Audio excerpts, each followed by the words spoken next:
ഈ ചെടിയിൽ നിന്ന് തന്നെ ഉണ്ടാകും ഈ സൈസ്. ഇത് വന്ന് ഇത് നമുക്ക് കട്ട് ചെയ്തെടുത്തിട്ടേ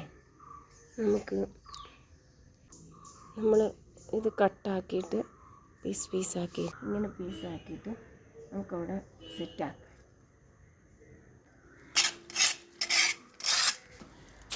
മതി ഇവിടെ നോക്കാം. ഓക്കെ,